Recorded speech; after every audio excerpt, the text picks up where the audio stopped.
Hello, everybody. Welcome to the June 8th Planning Commission meeting. Jasmine, can we have a call to order? Oh, I guess I just did that. I guess we start with the Pledge of Allegiance. All right, please stand. I pledge allegiance to the flag of the United States of America and to the republic for which it stands, one nation, under God, indivisible, with liberty and justice for all. And we'll take roll call. Commissioner Magai, Present. Commissioner Newman, She's here. Commissioner Inga, Here. Vice Chair Heschler, I'm here. and Chair Keldorf is absent. We have quorum. Okay, thank you everybody for coming. We start with public communications, and this is anything that is not related to items on the agenda tonight. Do we have anybody that wishes to address the dais? Please come forward. Come up and say your name, tell us where you're from. It's kind of about the agenda, though. Well, if it's an agenda item, is it for the downtown specific plan? Yes. So we'll get to that. Okay, great. Great. Anybody else with topics not related to the agenda? All right, then we will close public communications. Item E is written communications, and Jasmine, you handed out a couple sheets here. These are not related to tonight's topics, so we just, Well, a point of clarification, yeah, so there were 3 comments that were distributed. 2 of them are related to the agenda item on the downtown specific plan, and 1 of those comments is unrelated. I'm sorry, I didn't get a chance to read that before we got here. Okay, so what is the right procedure? Do we actually read that aloud, or do we read that during public comments? There, for the one that's unrelated, staff will file that and keep that as part of the administrative record for that property. For the other 2, those will also be received and filed and considered part of the administrative record for the downtown specific plan item. Gotcha, you're right. Okay, so this is, I do see now that this one from Mitchell Sy is related to this, and it's about the Southwest Carpenters, the union stuff. Mr. Heschler, could I ask a quick question? Sure. The one that's not related, will that come back and be part of public record when if and when it should that come before planning commission? Would that then come back to us? Or is it just It's part of the filed? file. You should review it and consider it now. I think moving forward, Will as it be far part of as- the agenda packet, should that ever come before the planning commission?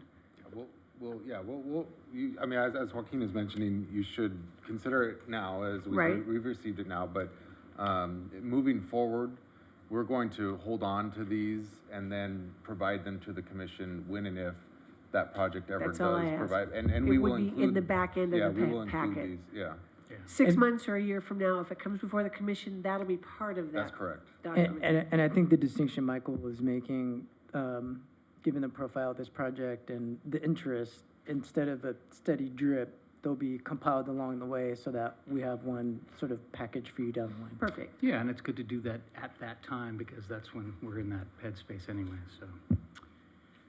Okay, we move on to item F, consent calendar. And the item on the consent calendar is the approval of planning commission meeting minutes from last meeting, which was May 25th.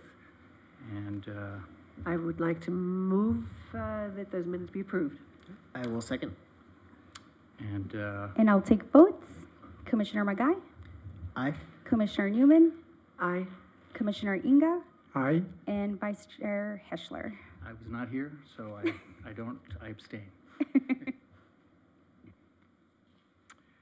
All right. Motion passes 4-0, sorry. Thank you. Okay, item G, continued business. So this is the continuation of the presentation of the Planning Commission study on the draft downtown specific plan. Last meeting, you guys went through the first part of the draft, and now we're going to continue with the balance of the draft. I watched the video from the last meeting, and so I think I'm up to speed on what you guys talked about. So we're good to go for the second half. Do we have a staff report, Paul? Yes, good evening, everybody. This is a continuation, as you stated, Chair Heschler. This is just as a reminder, a map of the proposed downtown-specific plan boundary, the properties that are included in it. As a reminder, last time, going through the agenda, we talked a little bit about the background, the status to date.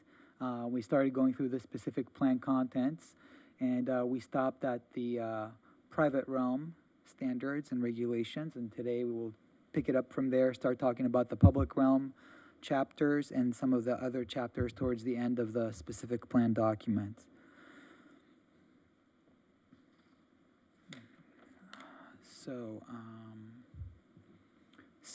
The public realm, the specific plan splits that into two separate chapters. So the first public realm chapter has to do with mobility. And you can see the topics in the chapter on the screen before you. So regarding the pedestrian network, the specific plan. Oh, and as a reminder, when we did our survey last year in the summer, around 2/3 of our survey respondents listed walkability as one of their top priorities for the downtown.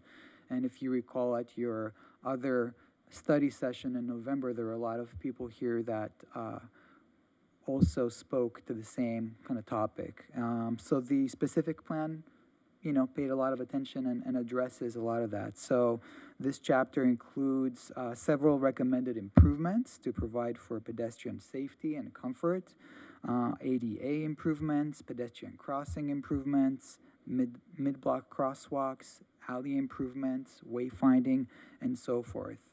Regarding the bikeway, bicycle circulation, there's recommendations there that are consistent with and in addition to what the city's bike master plan contains. Regarding public transit, there are recommendations such as resuming the lunchtime shuttle, expanding the hours of service perhaps into the evenings. In the long term, perhaps working with Beach Cities Transit to increase frequency of service for the Beach Cities Transit lines. Make improvements to bus stops with amenities such as benches, shelters, waste bins, and improvements along that line. And then that takes us into vehicular circulation, which we'll cover, and we'll show you some of the proposed street reconfigurations that address both vehicle circulation, pedestrian, and bicycle, combined into the exhibits. So we'll get started with that part, and then we'll cover parking strategies afterwards. So just as a reminder here, this is in a section of Main Street, its current condition. So there's 12-foot wide sidewalks, 8-foot wide parking lanes on either side, and 4 vehicular lanes. And the right lanes are also used for bicycle circulation as well. They're shared with vehicular traffic. That is the existing condition on Main Street. The specific plan, after taking comments into account, put together a proposal, sort of the preferred alternative, but there's additional alternatives to what we'll show you next. So one of the preferred alternative for Main Street in the specific plan is to widen those sidewalks. If you recall, we were talking about making walkability a priority, reducing the number of vehicular lanes down to 2, and to provide angled parking on one side of the street. So even though there will be a loss of parking because we were taking away parking on the second side of the street, the angled parking will partly make up for that loss of on-street parking. However, the benefit is increasing that pedestrian activity and the walkability of the downtown. And now another alternative to this would be to kind of focus a little bit more on the bicycle circulation. And maintain the sidewalks at the existing width, maintain the existing parking lanes, but essentially replace 2 vehicular lanes with protected bicycle lanes. So So there's a preferred alternative and then one more alternative for consideration or for potential implementation. Moving on to the Grand Avenue area. This is an existing section of Grand Avenue. Grand Avenue is about 100 feet wide in the downtown area. In the area between Main and Concord, but also east of Main, where it actually has a wider median. Today it has curb parking, kind of like Main Street, but it also has median parking right along the median, and two vehicular lanes in each direction. So the preferred alternative for Grand would be a little similar to along Main Street to widen those existing sidewalks from about 10 feet to 18.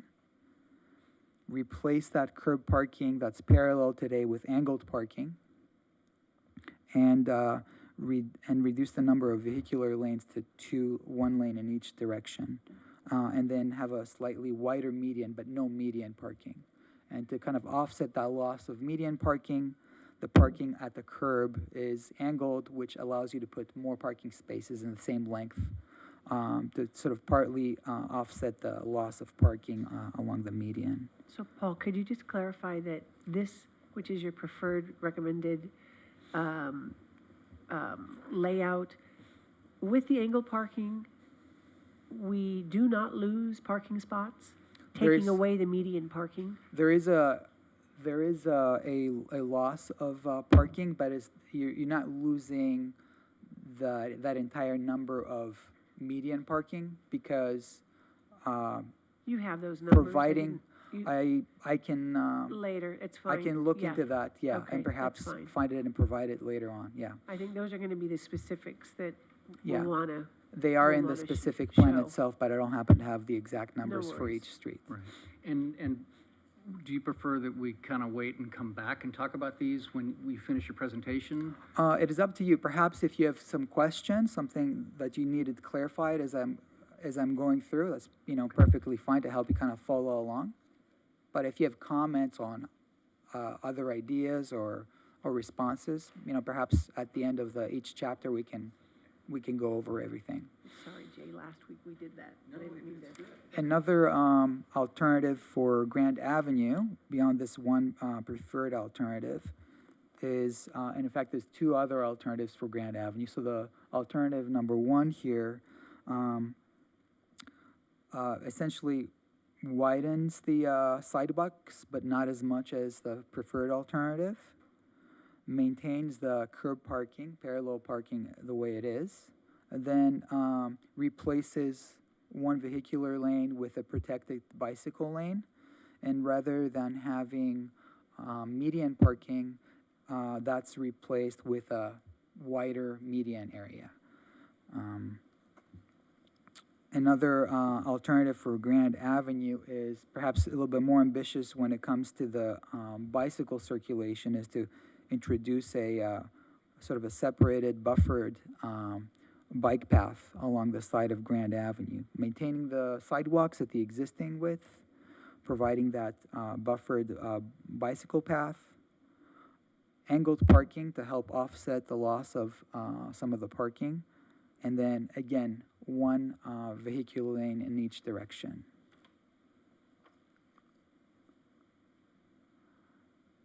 Moving on to Richmond Street. This again is the existing section of Richmond. There is parking on both sides of the street today.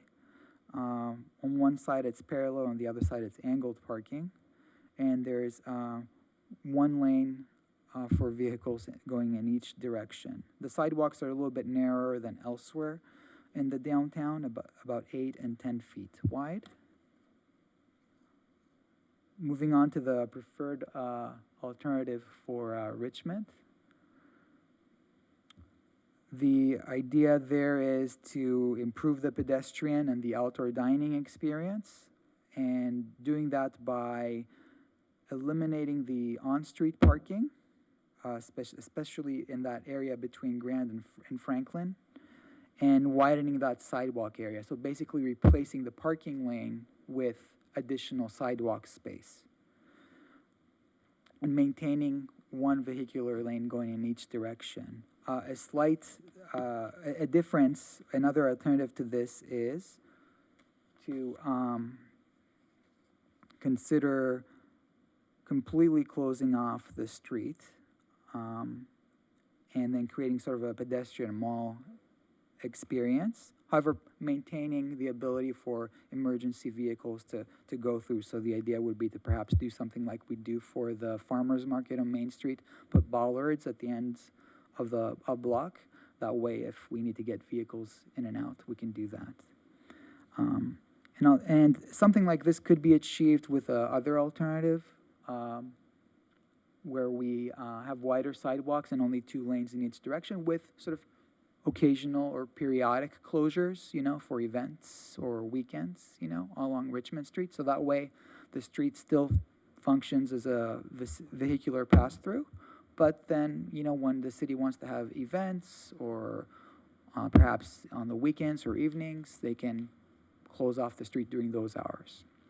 And Paul, in this scenario, would those single lanes of traffic also be sharrows? Would there be, because currently, right now, you cannot ride a bike on the sidewalk. Is that right? Well, technically speaking, yeah, they're just like any other vehicle, and they're supposed to use the road. So technically today, they are permitted to ride on Richmond and the vehicular lanes and share the road.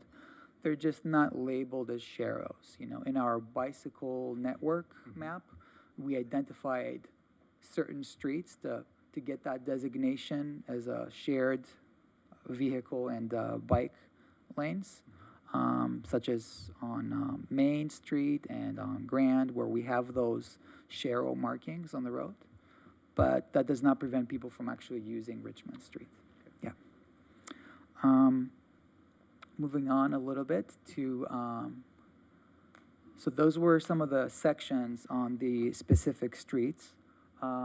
Additional sort of improvements have to do with intersection control, such as adding protected left turn phases to signal at intersections.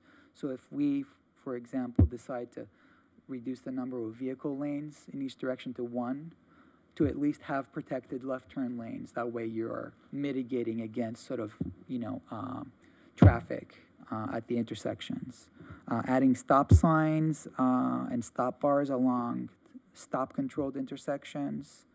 On Main Street, some of the improvements include, doing some decorative paving. Richmond Street, at a minimum, the city could add, and I mentioned this earlier, add removable bollards to allow for temporary closures for events. There are also other sort of recommendations regarding alley enhancements, public art, tree, landscape enhancements, and so forth. And we'll cover a little bit more of that when we talk about the sort of beautification and placemaking improvements. So moving on to parking and some parking strategies. We had reviewed some of this information in your study session in November. We showed you some of the same diagrams. Our analysis showed that there is generally adequate parking today and in the near future to accommodate parking demand from the existing uses or some additional uses in the downtown.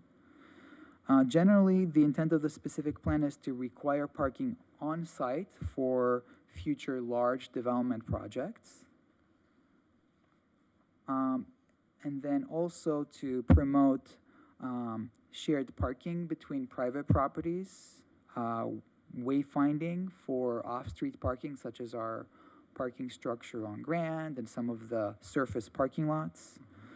Also, in order to make efficient use of our on-street parking, to sort of delineate the parking spaces better, to use angled parking where we can to add more parking on the street. And we did cover some of those areas when I showed you those street sections earlier. And public parking structures. So the plan, forgive me, just waiting for it to change here. identifies, in addition to the existing parking structure on Grand Avenue, a couple more locations where the city could provide parking, especially in the long run, as we start to see new development in the downtown and an increased demand for parking, as we reconfigure streets and perhaps lose a little bit of on-street parking for parking structures to be built to sort of make up for that loss. And as we mentioned at our meeting last time, to create that experience where you park once, but then walk around the neighborhood and visit multiple locations. So moving on to the next chapter in the public realm still, that deals with placemaking and beautification. So there's some specific suggested improvements in the specific plan.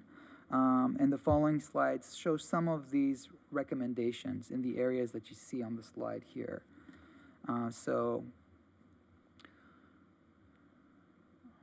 this is a map that shows sort of potential locations for gateway signs into the downtown, so people know when they've arrived to the downtown.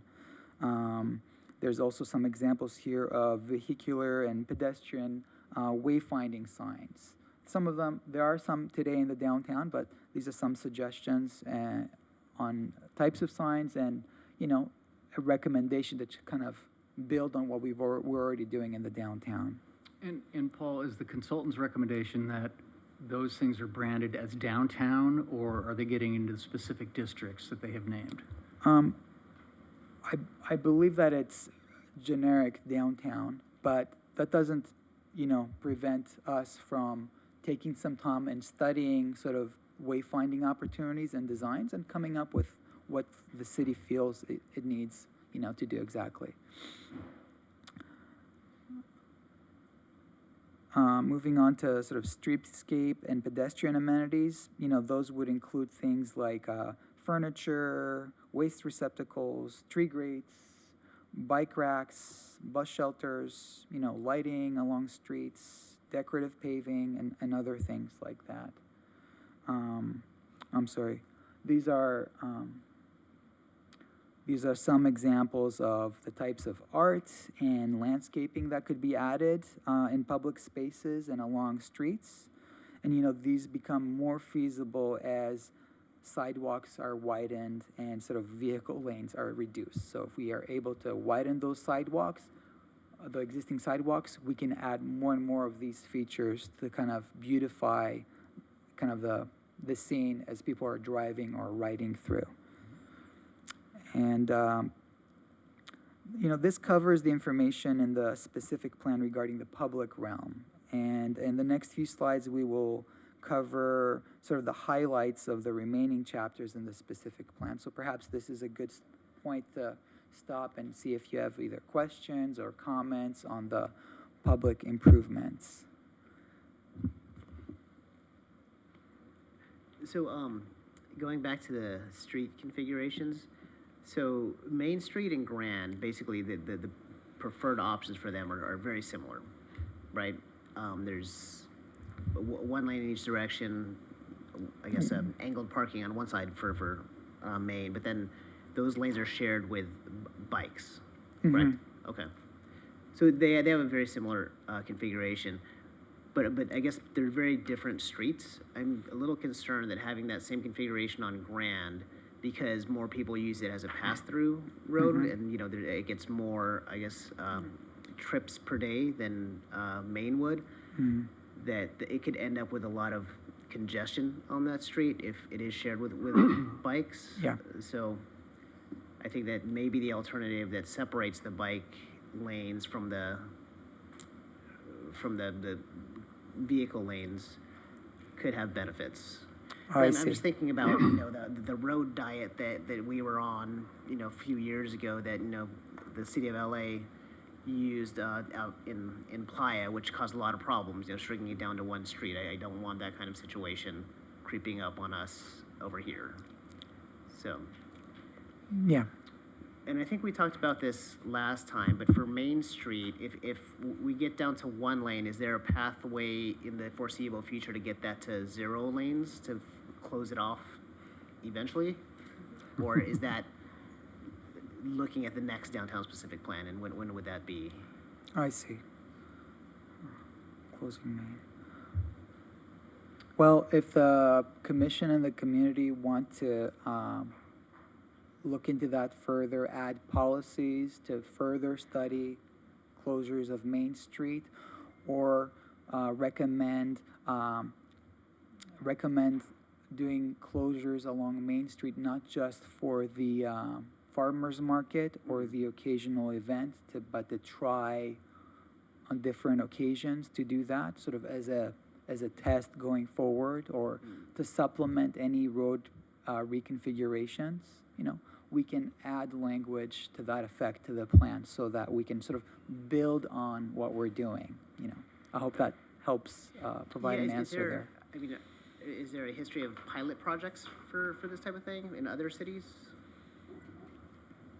I think that, yes, many cities do a lot of this type of trial and error, or these types of pilot projects to see how things are accepted, or to demonstrate that they are workable, for instance, or for the purpose of doing studies, So, yeah, there's a lot of sort of precedent for that type of thing. Paul, can you go to the section of Main Street that was Yeah. up there? The preferred one?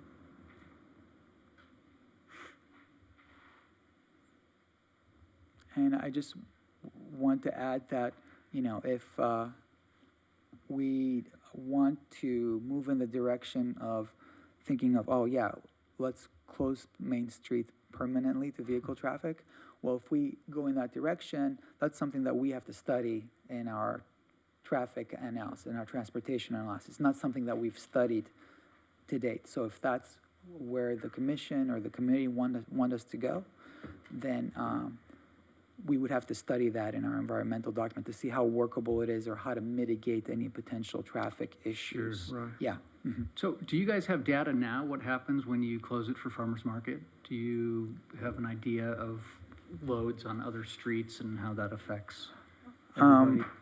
We have not done a study per se, but, during the farmer's market, typically, like the Beach Cities Transit, they just know that Thursdays, there's a farmer's market, so they just kind of reroute, they go around, Main Street, and then they continue on along their path. And residents and other people coming through, they know how to adjust typically and go off of Richmond or other streets, Right. Well, my guess doing is- that, but doing that on a permanent basis, it's not something that we've studied. So Right. we would have to study those impacts. But during the farmers market, we've had some sort of experience with how people typically adjust. Also, given that in Smoky Hollow section, there is chatter about closing Franklin, creating that to be a walk street. Right down here. And then you'd wanna have some consideration with if that's gonna be there, what happens if we are gonna close Main Street here? I can certainly speak to what it does for businesses, closing Main Street for farmers market. And it's not a complaint in as much as, if you're gonna close a street and how long it takes for that attrition to sort of happen so that people then change their habits.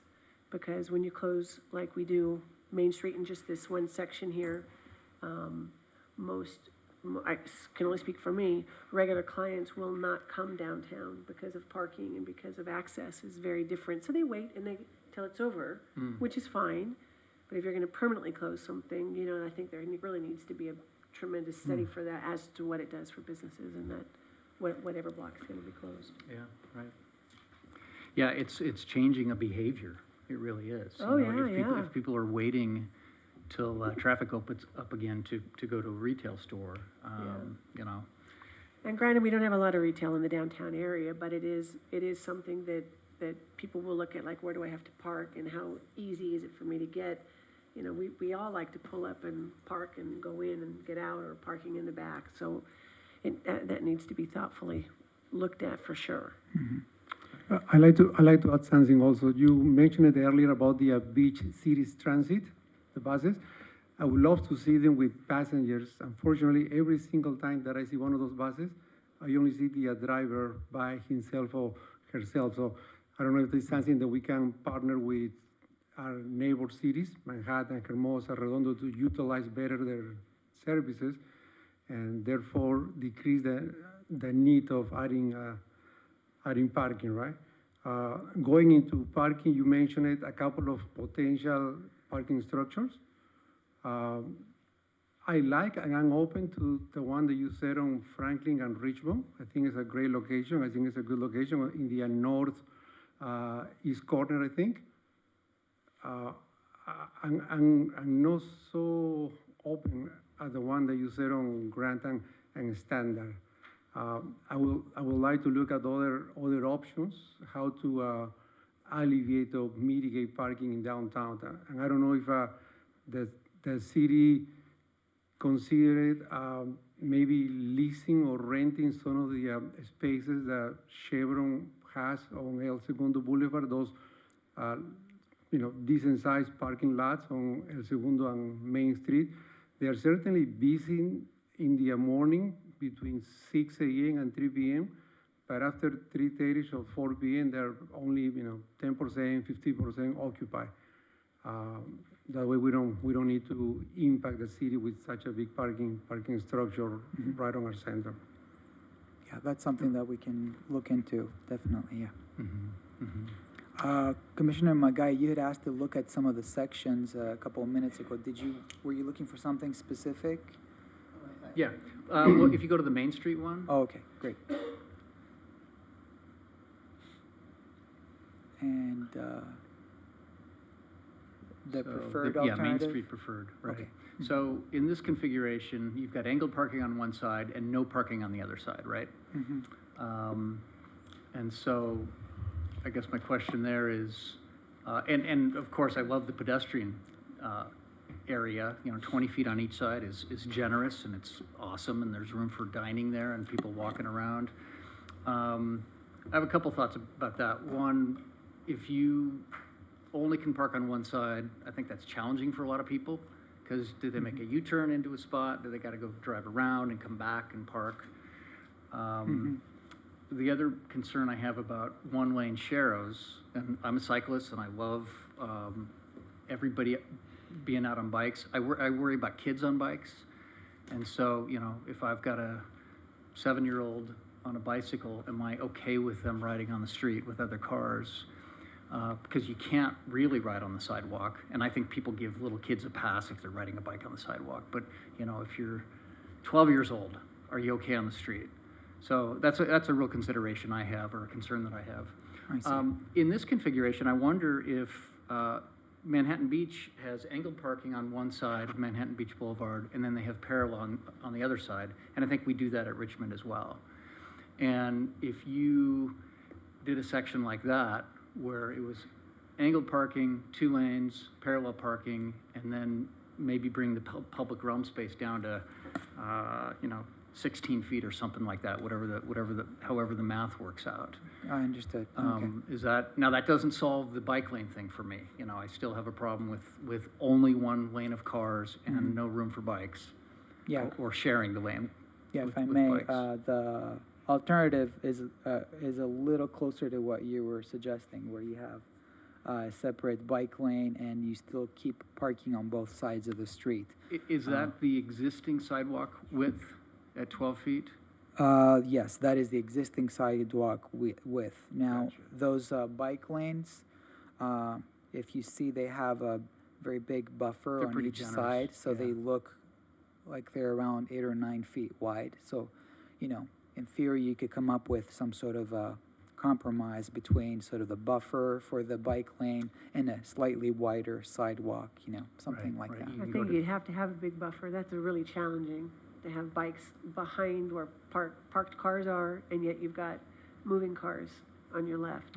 Well, and it'd be identical in the previous scenario. There's just no markings on the ground, right? I mean, the bikes would still share the road with the cars, so it'd be the same thing with the bike lane there. Yeah, Still have the same conflicts, I guess, when people yeah, backing up. but if you're a bike on the one before, you're sort of following traffic. It's slow, hopefully, you're kind of falling behind a car that's in front of you, rather than you have your own lane. Yeah, but if And then you're, you've if got a you're, car that's either angle parking that's coming out or parallel parking that's coming out this way, and then I got cars that are going past me on this side.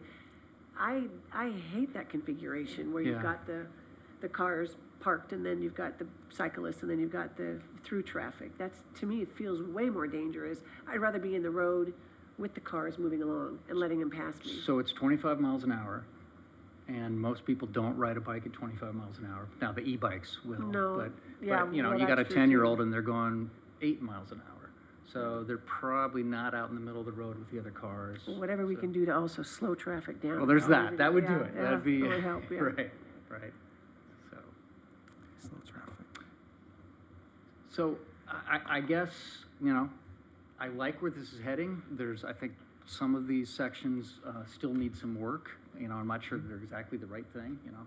I'd love to hear from the rest of the dice on that, but. I loved your recommendation for outdoor dining on Richmond. I thought that was great. That was not your preferred or recommended idea, right? That was like idea number 2 or 3, Well, let's take a quick look. where you had outdoor dining and then it could be cordoned off with bollards or something so that it could temporarily be closed, or idea number 3 was you close it all together. Yeah, so I think the. Now, I- yeah. Paul, these 3 ideas have come based on all of the information that you've gathered, or the consultants have gathered, with their questionnaire. And Public input, meaning. with public input, yeah, Mhm. Yeah. So, for closing Richmond Street, what was the unanimous sort of, was it like, did it come in third? Is that why this is a third choice? Or was it unanimously, people would love to see it closed, that section for Yeah, outdoor well, dining? We heard comments regarding sort of expanding the dining opportunities, the outdoor dining opportunities on Richmond. And we also heard from people about, you know, maintaining Richmond as a street where vehicles can drive through. So the options that were proposed were trying to kind of address all concerns. Was but it provide a numbers range. of submitted questionnaires that they could take and analyze, or was it just people that sort of stood up and say, I really like outdoor dining, it's really nice, and other people say, I really like it to be through street, it's always been open, we should have it open. Yeah. So we did get both general comments and also some specific responses But regarding there's no types definitive of configurations. that you could say 20%, There is actually. So in the document, and I'm sorry, it says, to the question, do you feel that Richmond Street between Grand Avenue and Franklin Avenue should be closed to vehicular traffic and redesigned as a pedestrian promenade? Approximately 84% of respondents were in favor of this redesign, while another 9% were in favor of occasional closure to vehicular so traffic. I'm to understand that 84% of the people from this document, is this what we're sort of going off of? Because if that is what the people have said, 84% is a very high number, I think we can all agree. Why would we not recommend that we close Richmond Street? Uh, Or what other input has there been that we then need to say, okay, 84% from that document or questionnaire? yeah.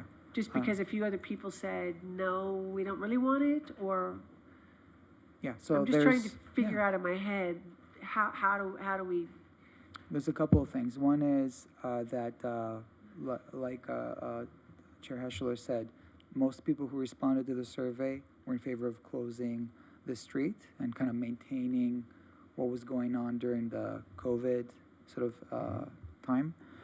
And some people brought up, you know, concerns or points of view that were a little different about, let's try to preserve parking, let's try to preserve vehicular traffic. You know, some property owners, you know, they have access from the street on Richmond for their property, so they had those types of concerns. So the main or preferred alternative sort of tries to address both of those concerns. dramatically expand the sidewalk area and the outdoor dining opportunities while maintaining that minimum space for vehicular traffic and vehicular access. Now, in addition to that, you have to consider, you know, when you do a survey, you know, does your sample, you know, genuinely reflect yes, yeah. the entire community and the community's needs? So you have to keep that in the back of your mind. This was not a scientific survey where we randomly selected people to answer these questions. These were people that sort of self-selected to respond to the questionnaire. So we have to be careful about that. And then finally, completely closing Richmond Street to vehicular traffic, there is a challenge to that. It's not insurmountable, but there is a challenge in that, if you recall, the city does not own the street, as they say, in fee or completely. The city owns an easement over the street, and that easement is for specific purposes to provide for vehicular traffic. So in order for the city to completely close the street, we would have to have the property owners sort of agreement to do so. All the property owners on the street, who technically own until the middle of Would the you have street. to have 100% of the property owners? So, just to add some color to that, so we could either, and it depends the patchwork of what each easement or which of all the parcels that would apply, but you would need all of them if you want to have a consistent landscape, so to speak, of that property. So the best case scenario is that we would own it in fee, but that would probably come with a price, and you're negotiating with multiple property owners.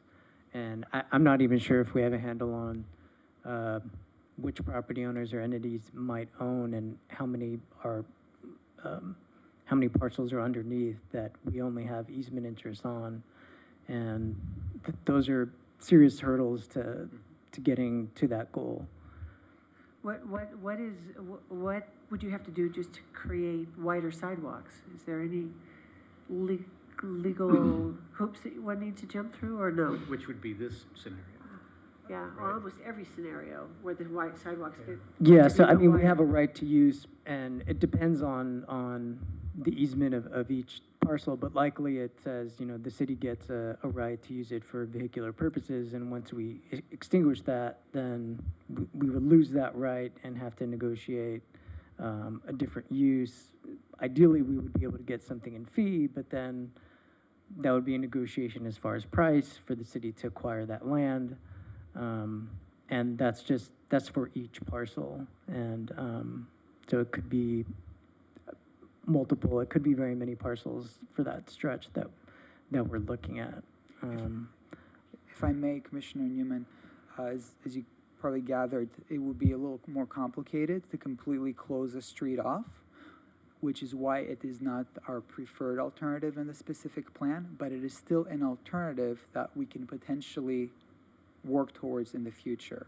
So it's not sort of out of the question, but we did not consider it our most likely sort of outcome. I hope that So helps. this one is preferred method, your second option, if you'll go to that slide.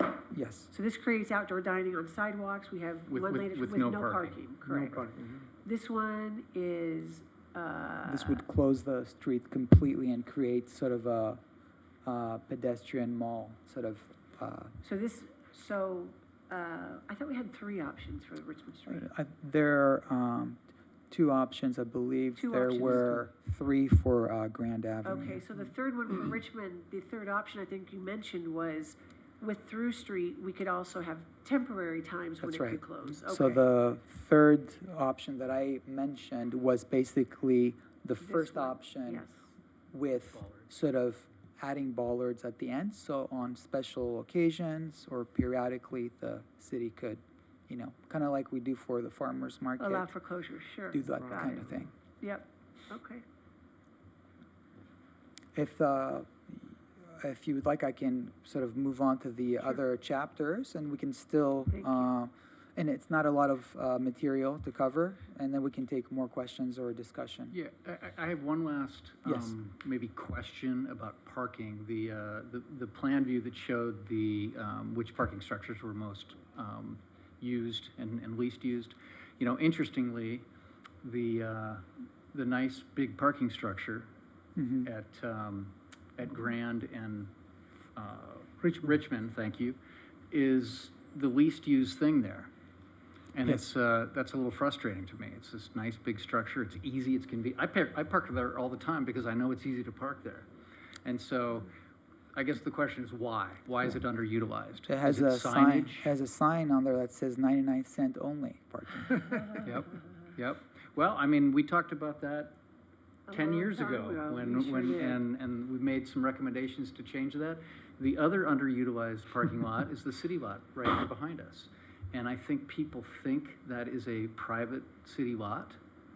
And, you know, that's a signage issue also. So I think that we can make great strides on making parking more available with what we have.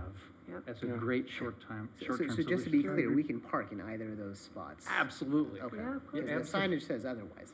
I mean, it really Uh, does. it- So, I think it doesn't, but This one maybe- here is like a mumble, it's like a mumble under your breath. It It's is a there, mumble. It is. But It's I like don't a want anyone to do it. Yeah, right. So I'd like to see that improve because Yes. everybody, the topic that comes up here all the time is parking. Yeah. Everyone's freaked out about parking, Yeah. and there's lots of parking. We just There need to do a is. better job of letting people know where it is.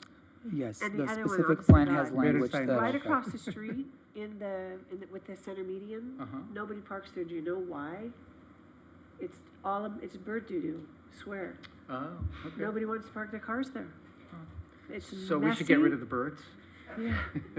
Or the tree, I'm not really sure. Unfortunately, I don't want to have anybody chain themselves to a tree again, but somehow that is underutilized parking. You can always park there, Yes, so both the, sides. the specific plan has multiple strategies to kind of more efficiently use our on-street and our off-street parking, whether private or public. So we are hoping to make inroads in that respect. Right. so can I ask a question on this? So how does this, I guess, stack up in terms of other downtown districts in terms of parking? I know people complain about parking, but when it comes, it's pretty easy to find a parking space, right? I mean, compared to other downtown You ever gone to areas. Abbot Kinney? Yeah. Yes, exactly. So, I mean, is it just anecdotally people complaining about parking, or are we actually in pretty good shape when it comes to parking, looking at these? Yes, currently, from what we've studied, our consultant has studied, currently the city has plenty of parking on street and in our structure to accommodate our current demand, plus additional demand in the near future if there's more development. reminds me But mostly of- it's just, there's a couple, forgive me, just a couple of locations that are more utilized than others. So it's a matter of, as Commissioner Heschler said, letting people know where they can find other parking and people to just kind of get used to parking somewhere and then walking to their destination and taking Yeah. those and visiting multiple destinations in the downtown. It's like Culver, that area where there's so much dining over there. You know you're gonna go, I'm gonna find something, but I also am gonna have to walk. You Right. just know, it's destination. You've got the draw of the restaurants in that area, we just walk It's in. part of the experience. It's part of the Right. experience. I think it's just signage also, just like you clearly said. I mean, we have parking there on Grand between Main and Standard, and people don't use it. And also the signage at the structure next to the good stuff. I don't know what we need to do to take the 99 cents and just, put downtown El Segundo parking or something. Right, yeah. Or maybe they should just pay 99 cents for a parking spot. I don't know. I will say on other entrances, it does only say public parking, so it is confusing, but It's confusing, the city does lease 100 of the 181 spaces in there. yeah. One last thing on parking, just because it always seems to be on everybody's mind. What does a parking structure cost? I mean, really, is it Costs a lot of money. $40,000 a space or something?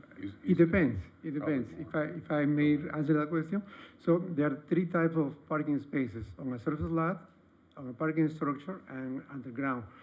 On a surface lot, one space is anywhere between $3,000 to $5,000. on a parking structure, each parking spaces between $20,000 to $35,000. If you go underground, anywhere between $50,000 to $70,000, just For one one space. space. Okay, so a parking structure is extremely expensive, Very right? expensive. So, the Chevron lots that are, the hot spot there is that red circle down by the restaurants, by the brewery, by Rock and Brews, all that stuff. Obviously, that's got gravity and people are coming there. That Chevron lot that's at the corner of Main Street, it's empty at 5 o'clock and. At 4. Okay, 4 o'clock, maybe 3. Has the city ever approached Chevron to have some sort of a joint agreement on a lot Yeah. like that? And maybe that's complicated, but I'll bet it's cheaper than a parking structure. It is something that we can look into. In the past, Chevron was not inclined to sign sort of permanent agreements, such as covenants or restrictions on their lots. But leasing, that's perhaps something that is worth looking into, because that's a little bit different than, recording something on the land. Yeah. Right.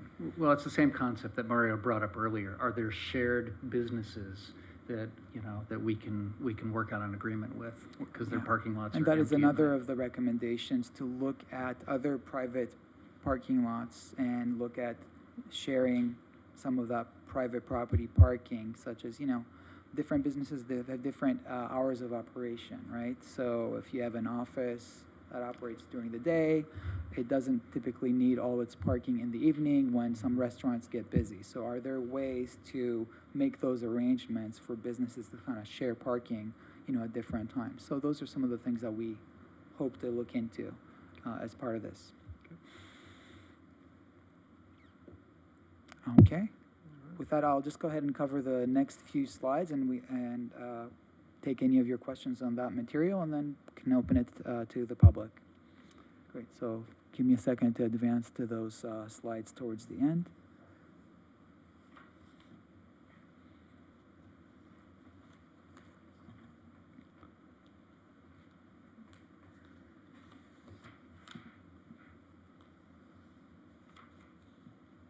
Okay, so after the public realm chapter, there is a chapter on infrastructure and public facilities. This chapter essentially sort of does an accounting of what is the available infrastructure in the downtown area, and does a sort of a simple assessment of, can the existing infrastructure accommodate the growth that we anticipate to have in the downtown specific plan. Just as a reminder, in addition to that, we are working on an environmental impact report, which does study that in more detail. So as we complete that analysis, if there is potential impacts, the environmental impact report will address that, and if necessary, we can make changes to the specific plan accordingly.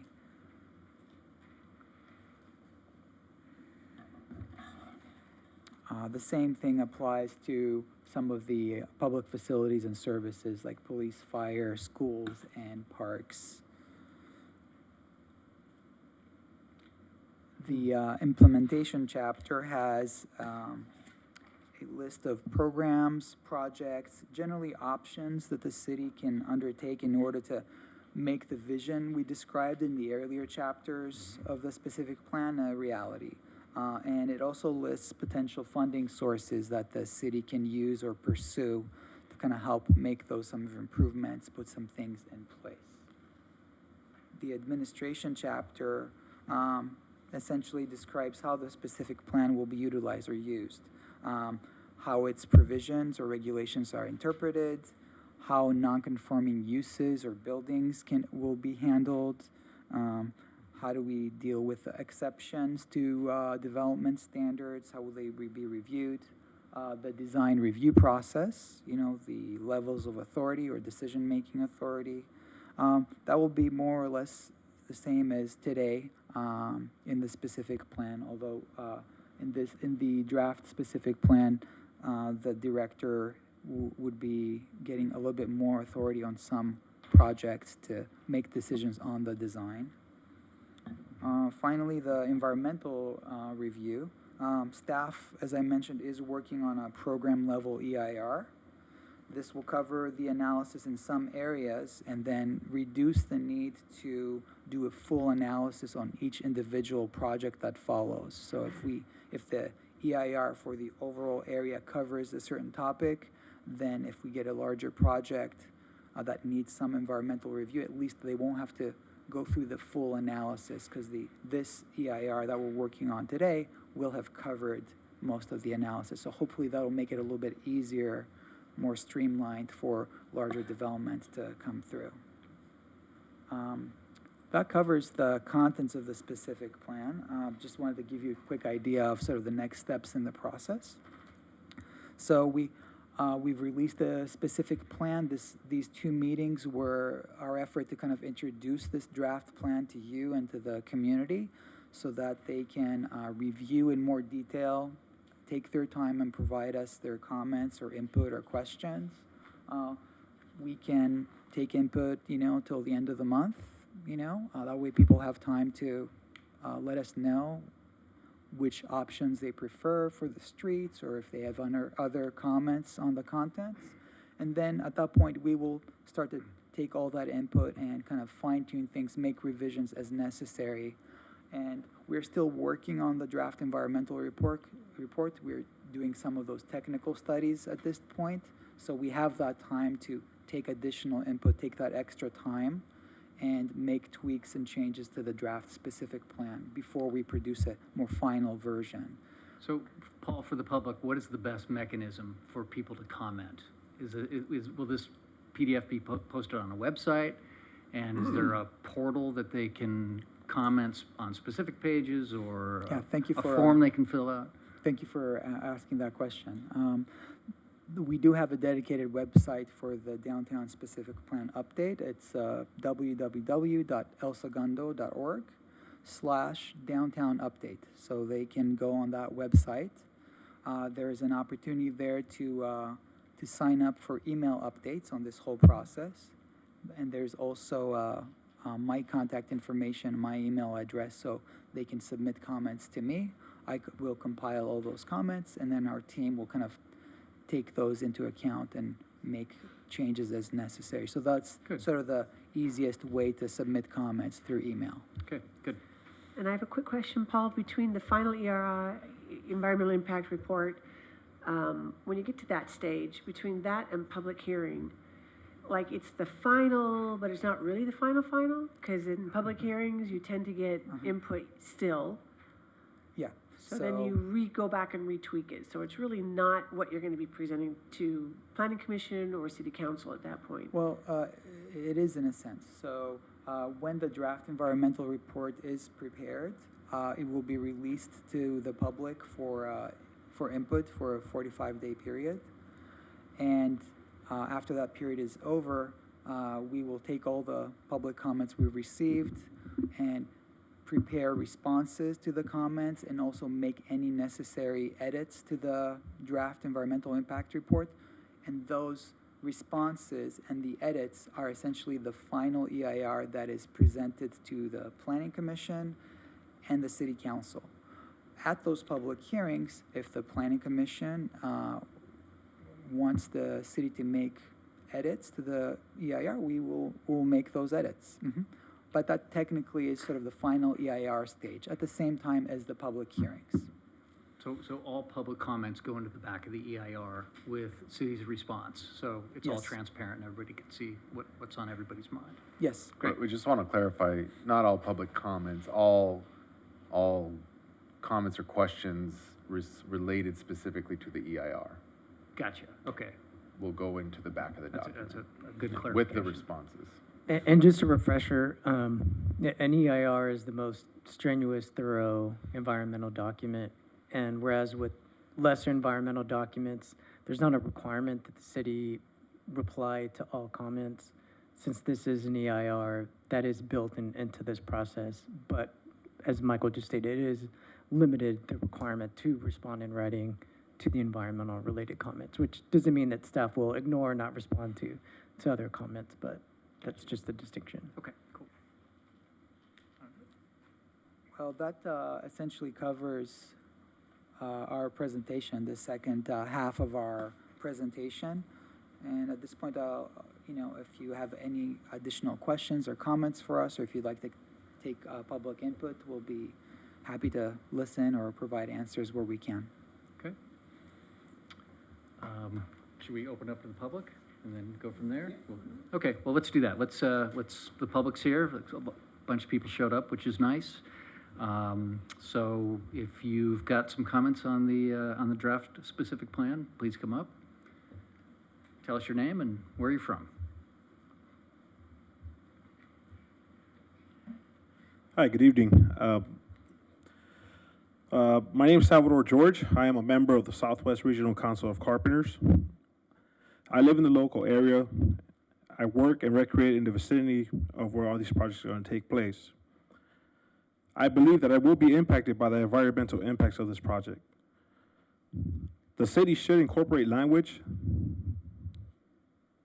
in the proposed downtown specific plan requiring that residential, commercial, and mixed-use developments within the downtown specific plan area be built with contractors that will hire locally, pay prevailing wage, and utilize apprentices from state-certified apprenticeship training programs.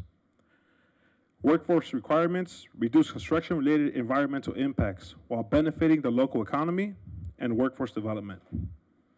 In a recent 2020 report titled Putting California on the High Road, a Jobs and Climate Action Plan for 2030, the California Workforce Development Board concluded that investment in growing, diversifying, and upskilling California workforce can positively affect returns on climate mitigation efforts.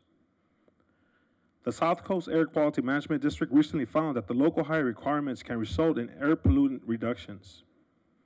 And just recently, the state of California reiterated its commitment towards encouraging workforce development and housing affordability through the Affordable Housing and High Roads Jobs Act of 2022, otherwise known as Assembly Bill number 2011, which requires projects to pay workers a prevailing wage and hire from state-certified apprenticeship programs for projects meeting certain siting, affordability, and development standards. Thank you. Thank you, Mr. George. Yes. No, I just said thank you, Mr. George.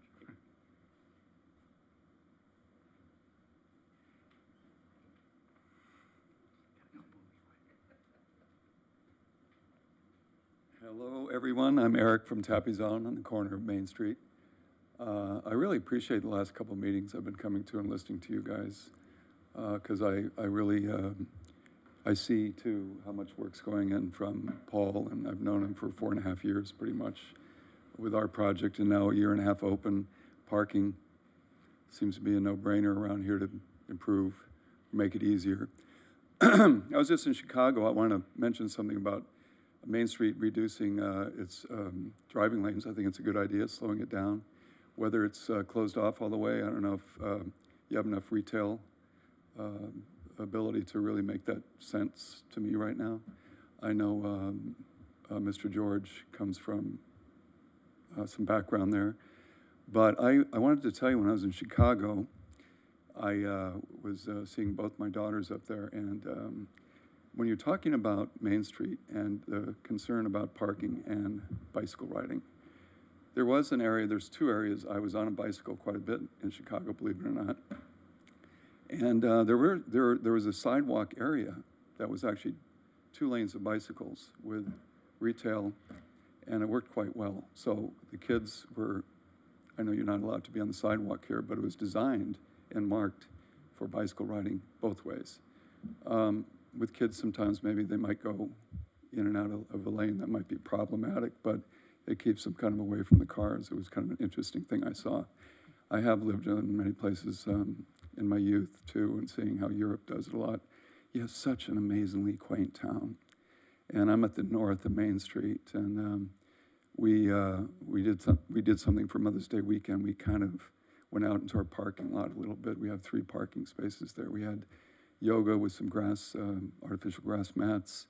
We did have a little entertainment on Sunday during Mother's Day, which was great. It was the best weekend I've had in a 1.5 years. That corner is a corner in my mind, even though it's private property, is a place that from the day I got here 4.5 years ago with my partner from Brazil, it looked like it just should be almost like a parkland to bring community in. And when we had the art walk, we had 4 artists in our parking lot there. We right now have a wheelchair parking situation and 2 parking spots. It's so damn awkward. And Paul, I mean, we went back and forth working on the best way to do things with the architect. And I'm listening to everyone talk about parking here, how wonderful it is. And people that come from other beaches here say how easy it is to park around here. So I do think you're on the right track. I love some of the ideas. I love what I saw from the urban planning kids that were having all these ideas to kind of beautify this area here. The amphitheater in a way for all kinds of public speaking and so forth, the green market.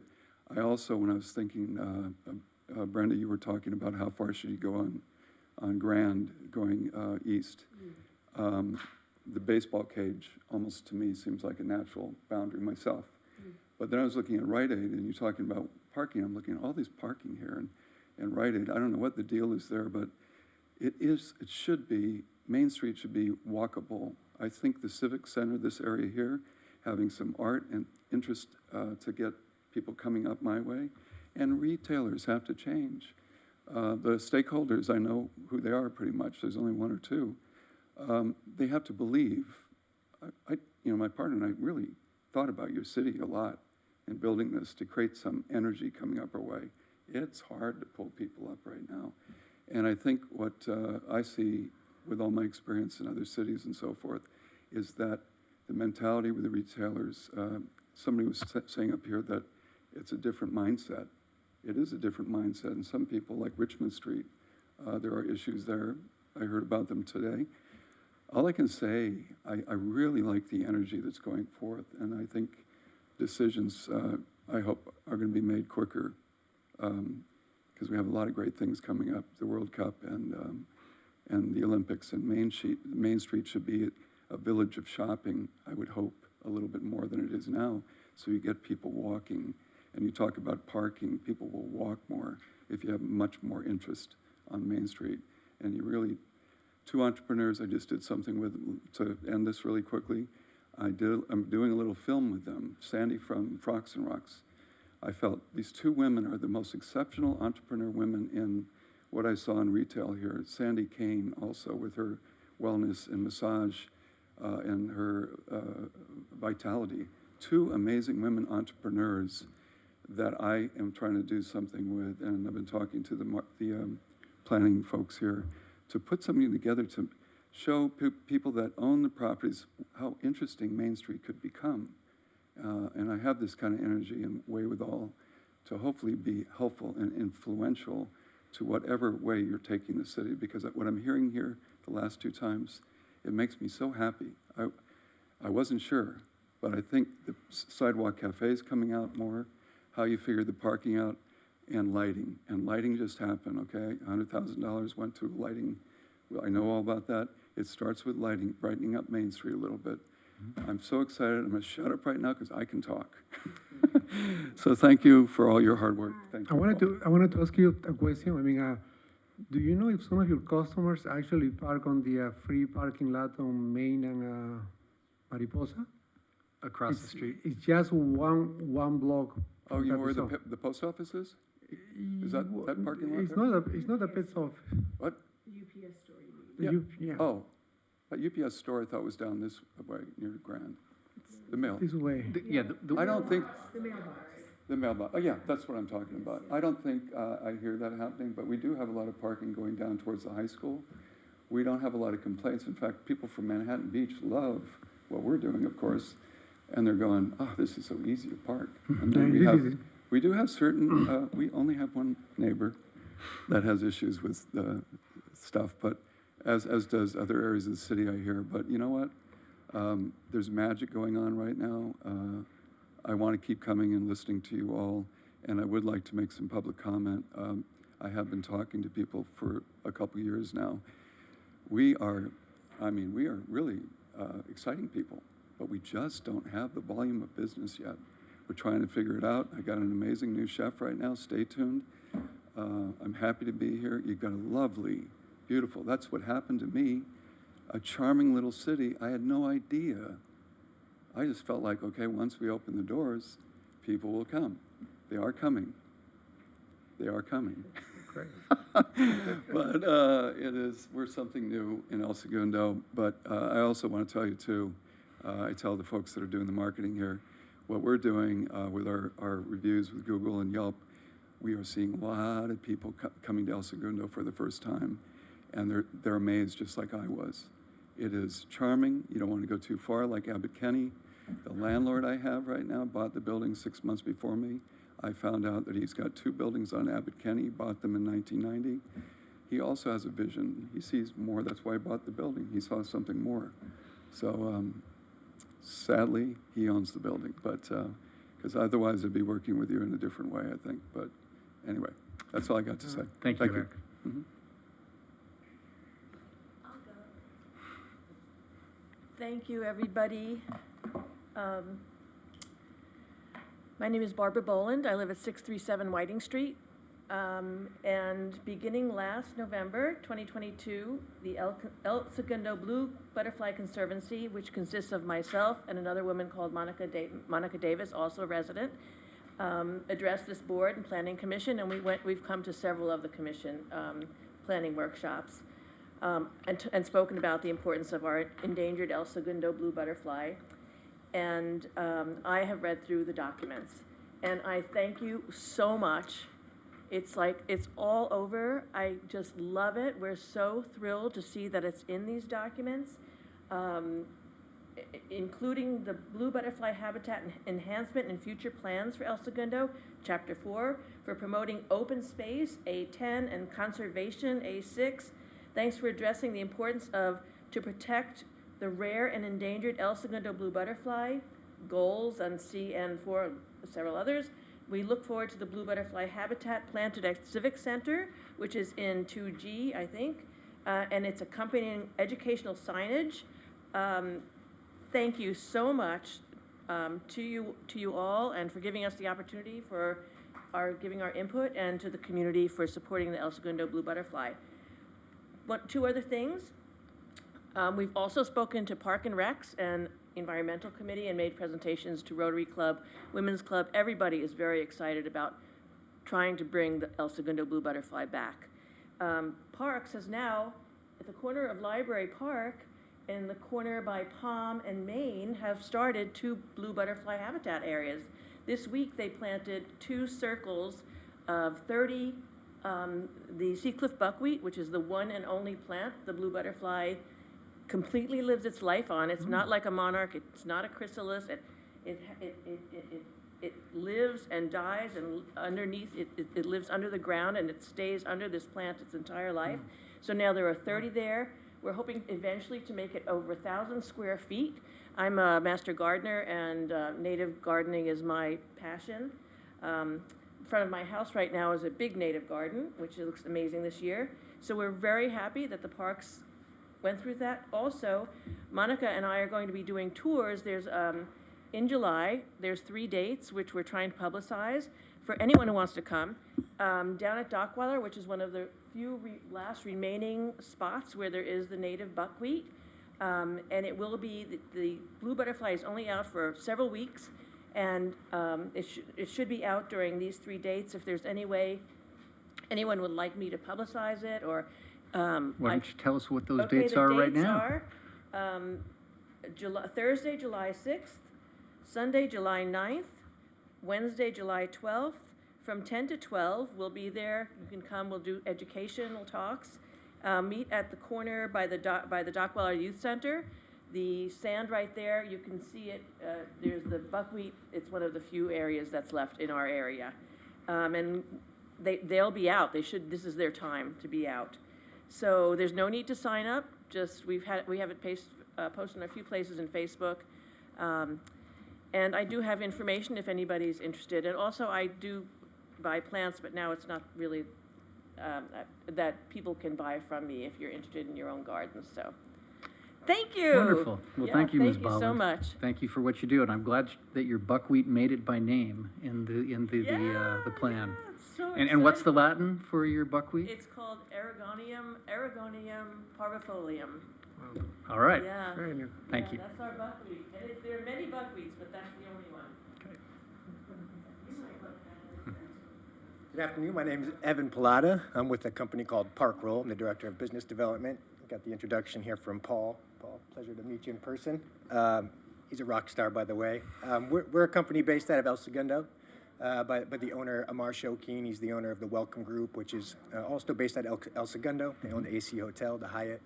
I've had a chance to talk to Paul over the phone about Park Roll and what we do, which is we are a parking technology company, basically. We assist businesses, hearing you talk about the Chevron and other businesses, sharing information, sharing parking lots, kind of live, interactive. It's not always just signage based. That's kind of what we do. We're in the aggregator space, the tech space, and owner, when I originally started with them, said El Segundo, he wanted to partner with the city at some point, and I just wanted to say hello. We're in that Park Mobile type of space, sort of Pasadena. I think you've probably seen that, and So I just wanted to say hello. I really enjoyed this meeting. I was listening to some of your plans, and it was really hitting home in what we do. So just wanted to say hi and thank you for today's meeting. Thank you, Evan, and welcome.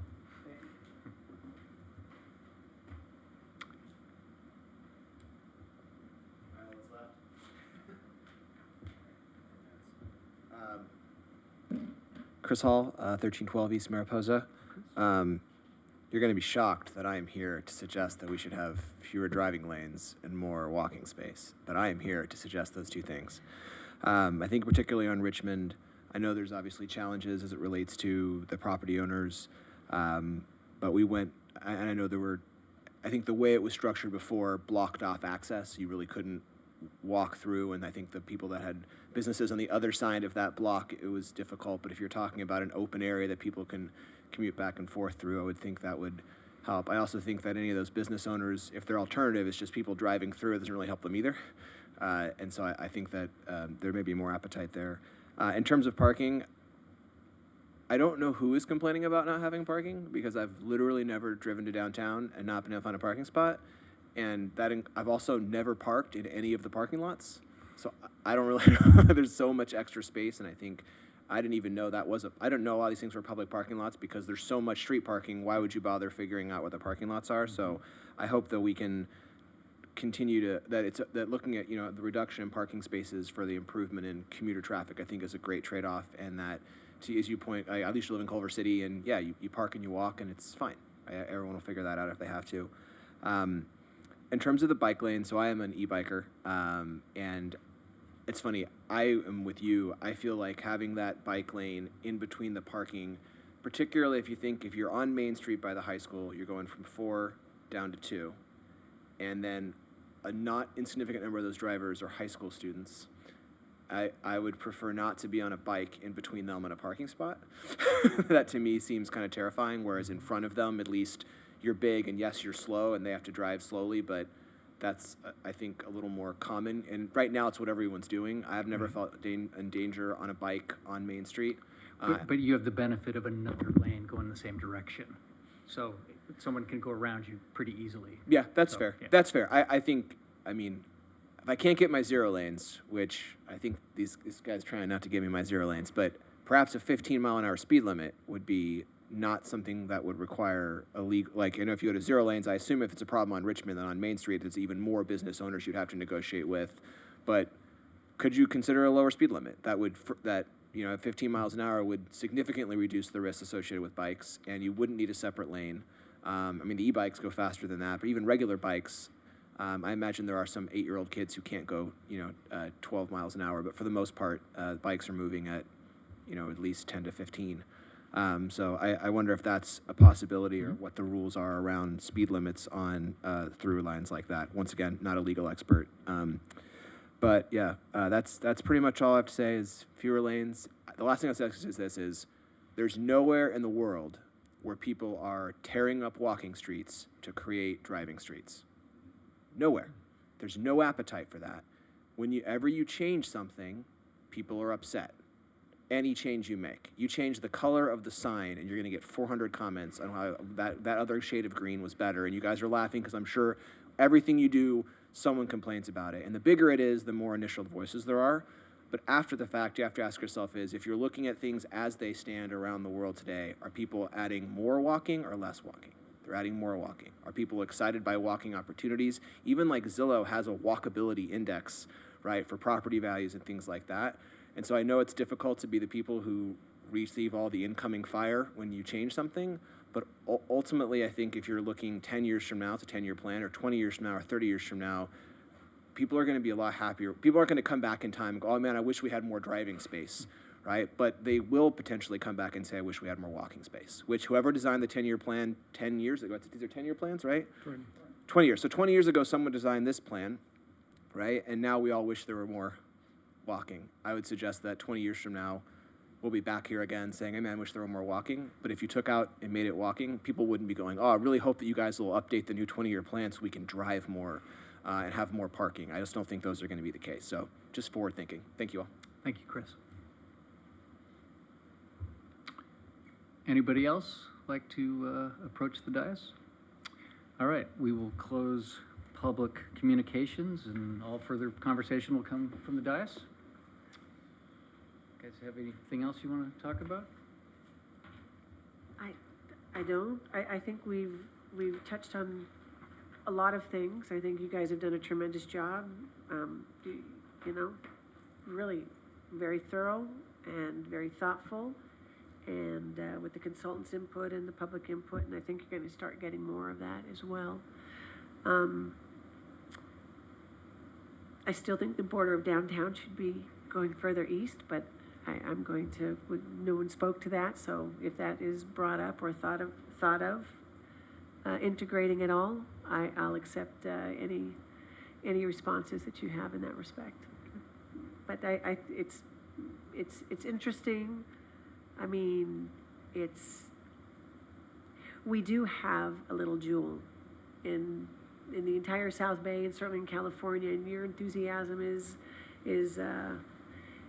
duly noted, because it's a very special and very, very unique, and I think it matters how planning staff starts with taking that information, culminating that information, presenting it, and then what happens here at this board is very important. You guys, you listen, you integrate it, then it goes to city council, and then, you know, we see results. And it's a very, very special city that we have here. So we want to certainly maintain it. Just make it better. It can always be better. That's it for me.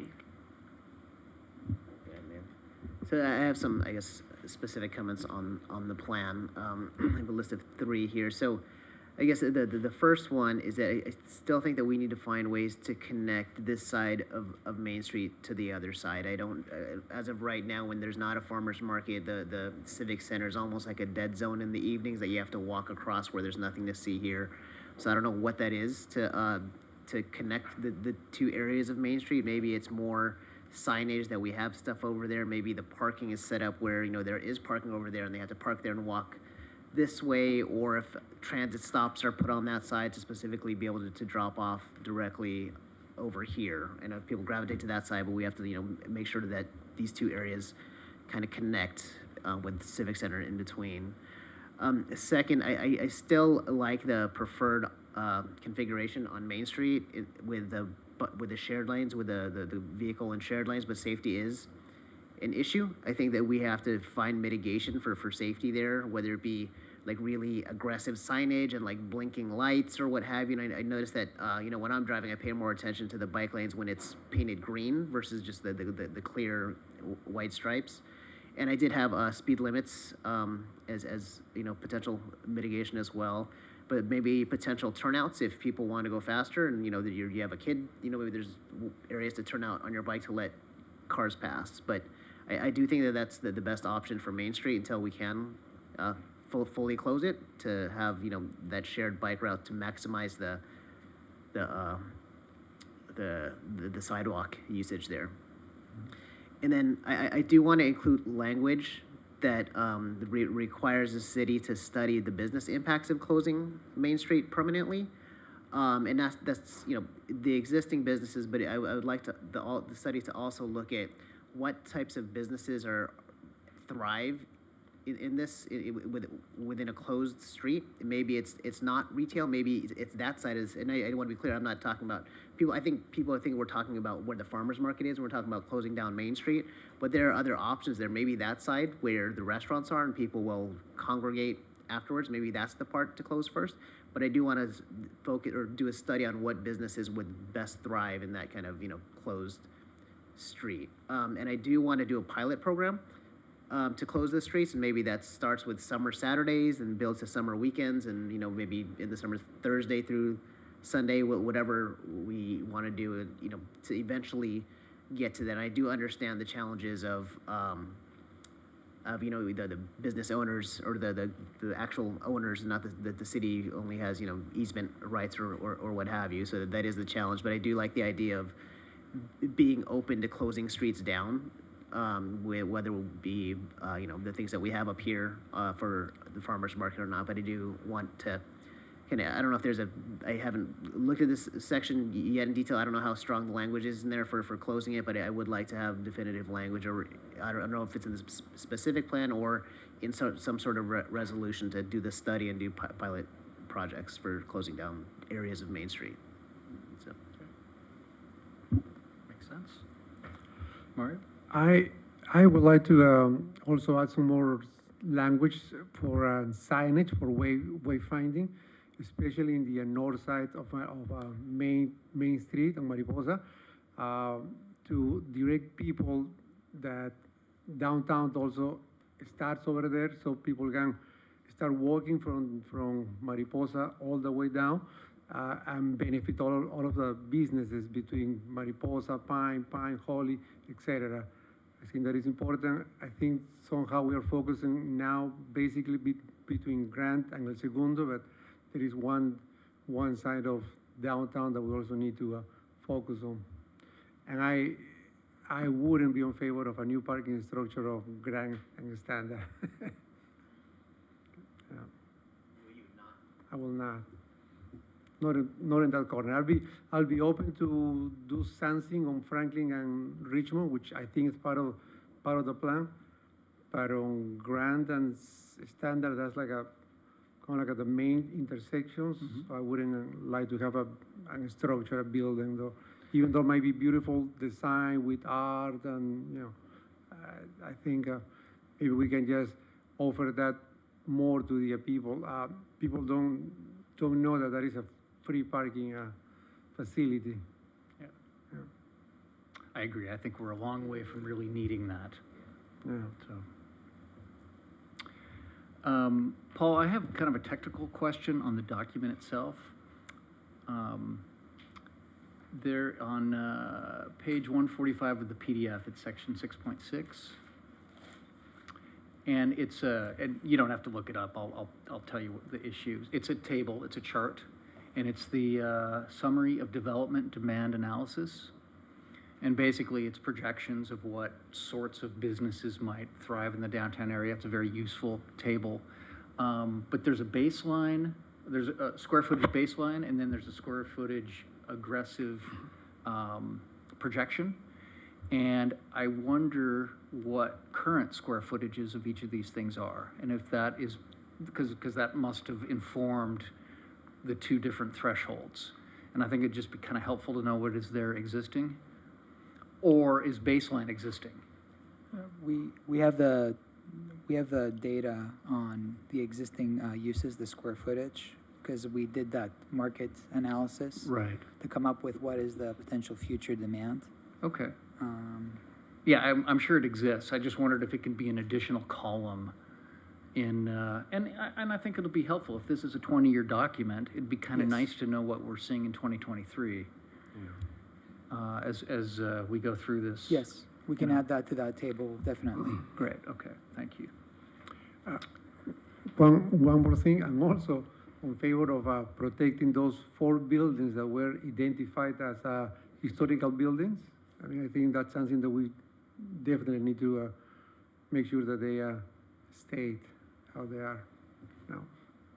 So I just want to clarify that, because during the last meeting, there was consensus, and correct me if I'm remembering this incorrectly, but there was consensus that although some of the language in the specific plan should remain in terms of the potential significance or the importance of those structures, we were gonna lean on our existing code standards, which did not specifically recognize them as an official status, but that they would be analyzed as potential historic significance for future projects, no different than any other project.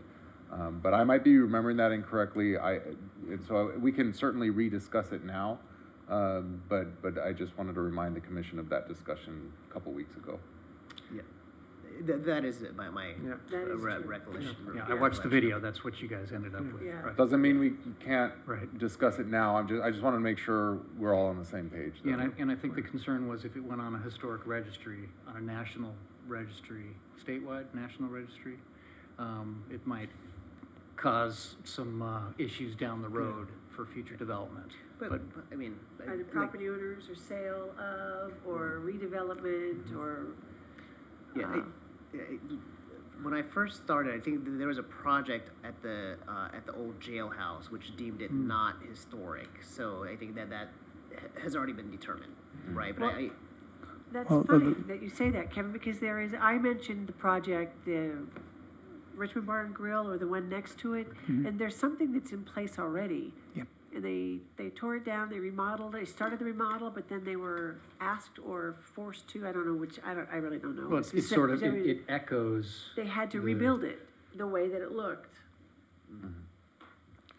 Well, if I So- may, regarding the old jailhouse, it was not determined not to be significant. In fact, staff informed the property owners that this was a potentially historic resource, and they sort of voluntarily decided to leave it in place as part of their overall project design. So just want to clarify that. Now, regarding that other particular Richmond Bar and structure, Grill, it could be the facade of Richmond Bar and Grill. yeah, there was a project to substantially remodel Right. the building, and staff during the design review process encouraged the project proponent to incorporate some features in the design that reflected, the architectural theme in the area along Richmond Street. So that was kind of what happened there. And that's the purpose of the design review process, to kind of provide recommendations on, There's something the in language overall right design. now that's in the specific plan Well, that speaks to what Mario was referencing. today's guidelines in the existing specific plan, the language is fairly broad, Okay.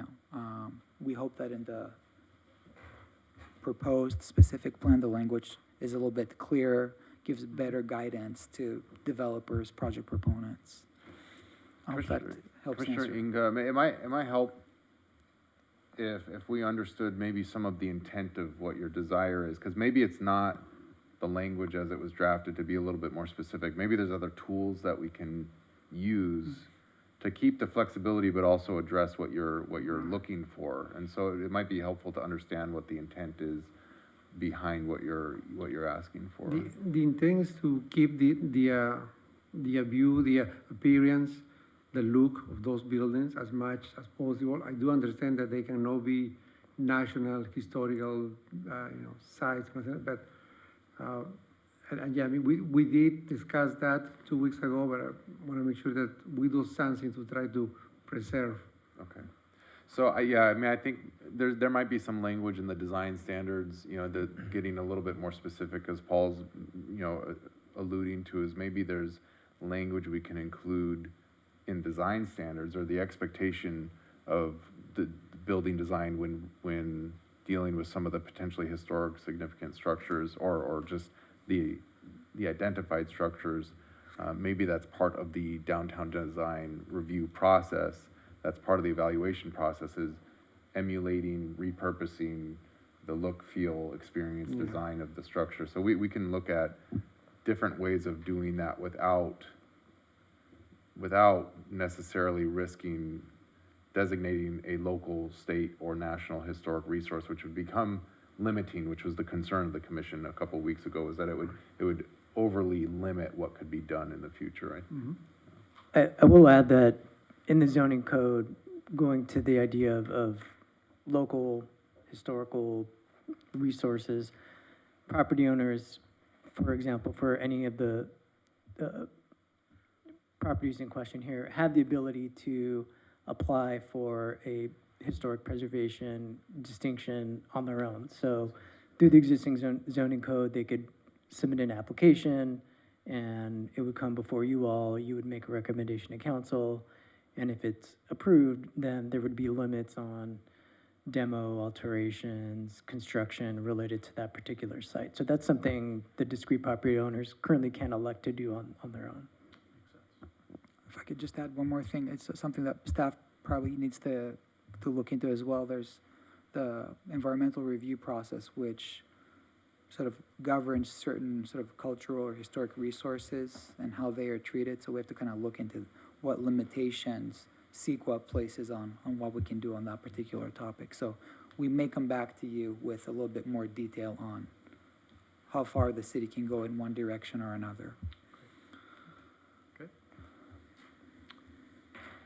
I guess I would just like to echo what Brenda said, that staff has done an amazing job with this document. The consultants really, I mean, the whole purpose for this document is to make our city better in incremental steps. You know, we learn things over the decades.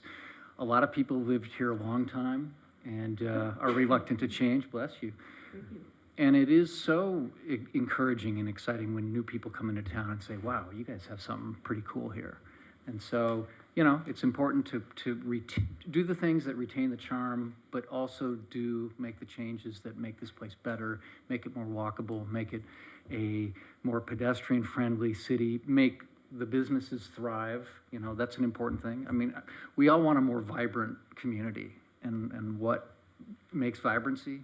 People, right? So there's density issues at play. There's, you know, what can we do to create reasons for people to want to come to our downtown? And so all these things in this book help do that. They make it a better sense of place. So I really applaud the effort that's gone into this, and it's outstanding. So with that, we make a motion to receive and file. Is that the next step? Is there a motion to receive and file? I make a motion. Okay, Mario. I will second. All in favor? Aye. Aye, or you're supposed to say that, Jasmine, I'm sorry. Aye. Okay, great. And we have 4 ayes, so the motion passes? Or not the motion, but the filing passes, I guess. All right, thank you, Paul. Next up, we have item H. Any new public hearings? None tonight. Item I, new business? No new business. And that next is J, a report from community developer. Michael, do you have anything? Nothing this evening, Chair. Okay. And K is report from the city attorneys. Nothing at this time. All right. Last thing we have then tonight are commissioner comments. So, Brenda? Great meeting as always. Again, city staff does a great job. And Jay, you're doing a great job in Michelle's absence this evening. Michael, could you give us any update on the entrance to Imperial, that the council has taken over? Do we know any update on that? I get asked that often. The gateway signage? The gateway signage, yes. Yeah, similar update to last time in that the city was struggling to get responses to the RFP. Although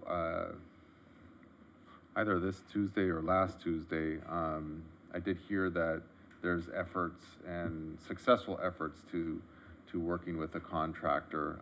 And so there's a tentative item scheduled for city council consideration, possibly the second meeting of this month, which would be June 20th.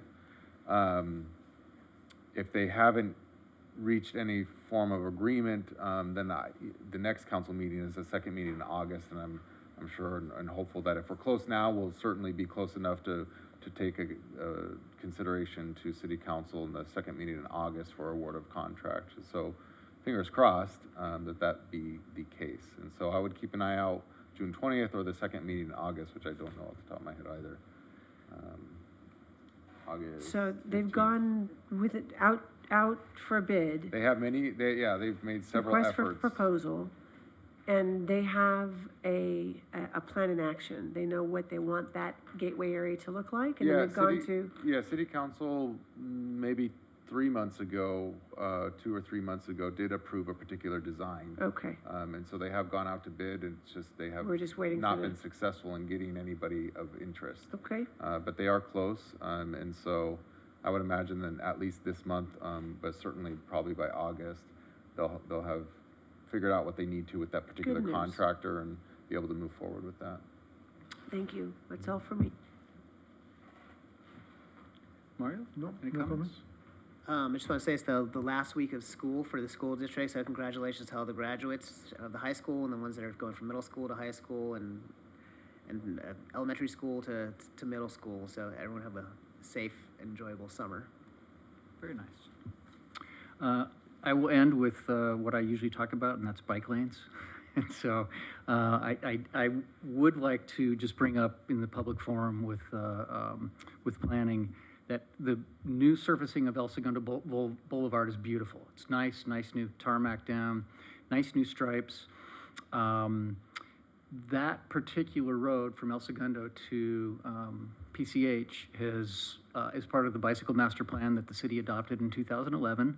And El Segundo Boulevard at the time was designated as a Class 2 bike lane.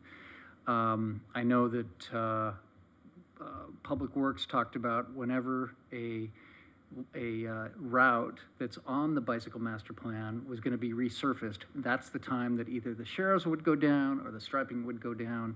So we have this nice brand new pavement, nice new stripes, and there are no bike lanes there. I know there's been lots of conversation about does it work? I know you got the trucks coming out of Chevron, but the reality is we took away the pilot parking program, which had bump outs that were painted in the lanes. They actually were almost a car length wide, and this is on the north side of El Segundo Boulevard. They had those little turnouts, and they kind of created a visual buffer for drivers that the lanes were narrower. Now that those are gone, they've restriped, and the lanes are actually wider. And does anybody know what happens when you have wide traffic lanes? Cars go faster. So now, not only are there no bike lanes striped, but cars are going faster. So I would implore you and Public Works to really look at that, traffic department. And I mean, even a 3-foot stripe away from the curb would be a good visual cue for motorists that there is a buffer there. Because I see bikes ride there all the time. There's a bike shop on El Segundo Boulevard. There's breweries now that people are riding their bikes, and I love that, but it's just a little too dangerous. So anything that we can do to bring bike lanes back onto El Segundo Boulevard is going to help this pedestrian level activity that we're all trying to promote. So with that, thank you very much for showing up, and we conclude the Planning Commission meeting. Thank you.